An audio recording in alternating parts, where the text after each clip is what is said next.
Hello everyone, welcome to this tutorial on web scraping with Python. In this video, we will go to a website, find some data we want, see how and where it's stored, scrape it, and then store it as a pandas data frame for further calculations, all using Python 3 in Jupyter Notebook.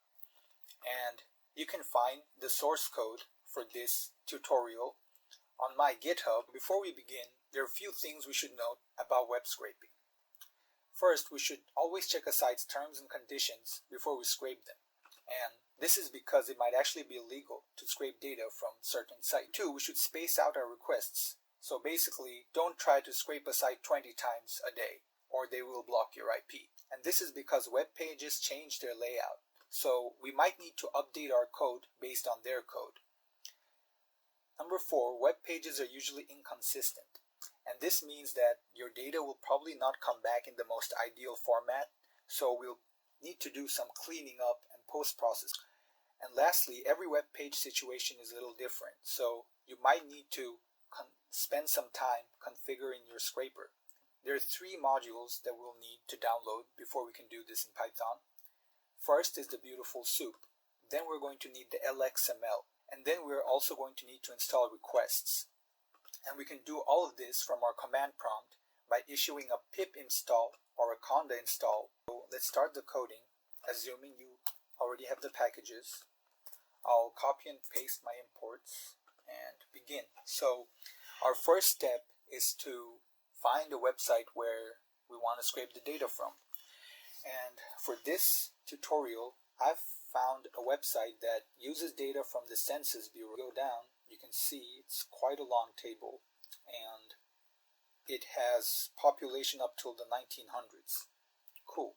So let's try to take this table, actually copy the URL and set it as an object.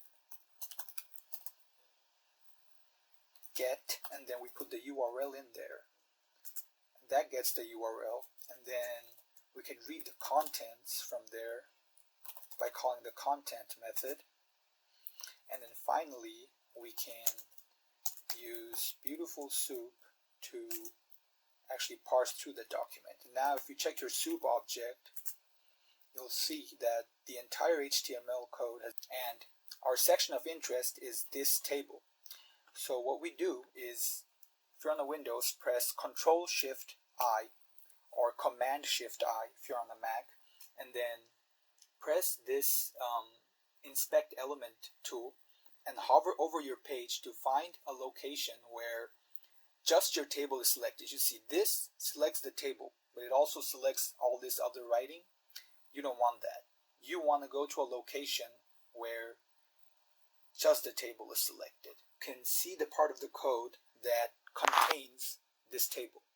And you can just note the class name, it's tcall, and go back to our Jupyter Notebook. So we say, let's create an object called summary, and we use beautiful soup to say find, and then we pass in the name of that class as a dictionary.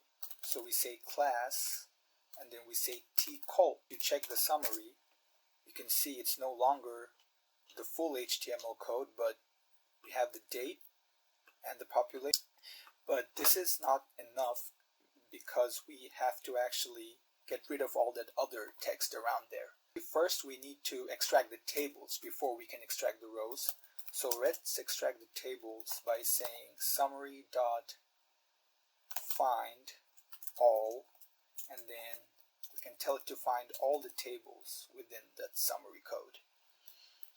If we do that, and then we can say the rows are equal to the first element of that table, because if you noticed, it's tables. If you notice, the tables object is a list, but it only has one element. So there's no commas. Find all, and then we say tr, and this basically stands for rows in HTML. So for each tr in rows, we want to find cells, each of those cells. So we say cells are equal to the tr dot, and then call the same method find all, and we say TD, and TD stands for cell. For each cell in all the rows, we want to extract all the information, go in there and look for text cells and extract them. So what we say is say text, and then we say td dot find, and then we say text equals true. Then we want to actually store that text as something. So we want to do is create an empty list called raw data, and every time we find a text, we want to say append that text to the end of raw data. Okay, so now if we look at raw data, we'll see that we have just the years and the population, the year and the population.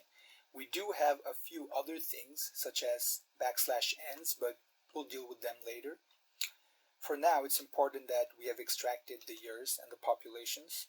So how we can separate them is by noticing that all the odd values, the first value, the third, the fifth, the seventh, they are all the dates. And the even ones, the 2, the 4, the 6, the 8, are the populations. So we want to write a for loop to use that logic to separate them. So what we say is, let's make a counter and say for data in raw data, if my counter divided by 2 does not give me 0, which means it's an odd number, I want to append it's a year, right? Yeah. So we want to append that value to the year. And if my count divided by 2 is 0, which means it's an even number, we want to append that to the end of population because we know it's a population number. And then at the end we want to increment our counter. So count plus equals 1. And we also have to create these empty lists so they exist. And hopefully, oh, I have extra dot there. Forgot to put append. Alright, so looks like it worked. Let's check out year. It has everything. Let's check out population. It has nothing. Why did that happen? So seems like my count didn't get incremented because it was outside the loop. So my apologies. I just need to put the count in there plus equals 1. So now if we see, the year is just the years, and the population is just the populations. Cool. Still has those nasty \ns at the back. And actually what we want is we want these as numbers. We don't want this millions letter string in there. So what we can do is actually just make a small change to our append statement, and we can include it's data.replace. And how this replace method works is basically it takes 2 arguments, and the first argument you can tell it what to replace. So I'll say millions, and then \n, and I want it to replace that with nothing. So I'll just put 2 quotes, and let's also include that extra space that's there between.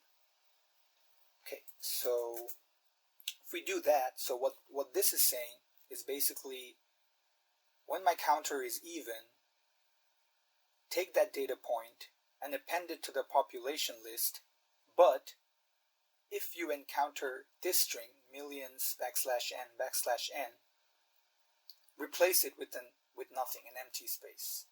So hopefully that works. And now if we check our population, we can see that the millions are gone. But these are still being stored as strings. As you can see, there are quotation marks.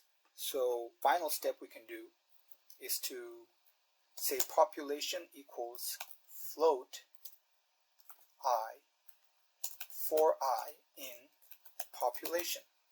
And what this will actually do is basically take every point in that population list and convert it into a float point number. If we check population now, our quotation marks are gone, and these are actually numbers which you can do mathematical operations on. So moving on, we can do various things. One of the most useful things is a data frame. So we're going to construct a data frame. Let's make a population series and also make a year series. So now we have those two series.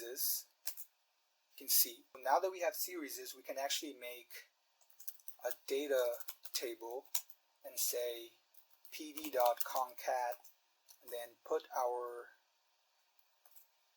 year series and population series together along the first axis, and doing that will actually make this a data table. So as you can see, we have zeros and ones. We can actually give them column names by saying name the first one year and name the second one population. Let's do head. We can also do visualizations on it now by saying line plot, and then passing the x-axis as our first column and the y-axis as the second column. So, seems to be a problem. Oh, I forgot to give the iLock.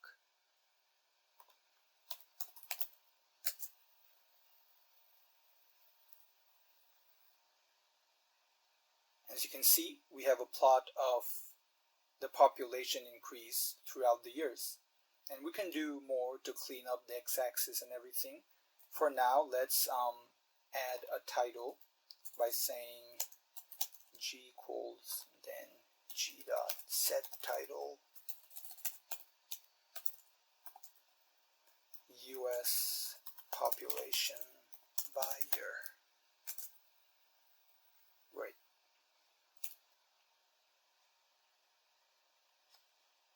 As you can see, we have successfully scraped the data from this site, and now we have it and we can do whatever we want with it. So that's it from me for this tutorial. Thank you so much for watching, and if you have any questions, leave them down in the comments and I'll try to answer them as soon as I can, and thank you.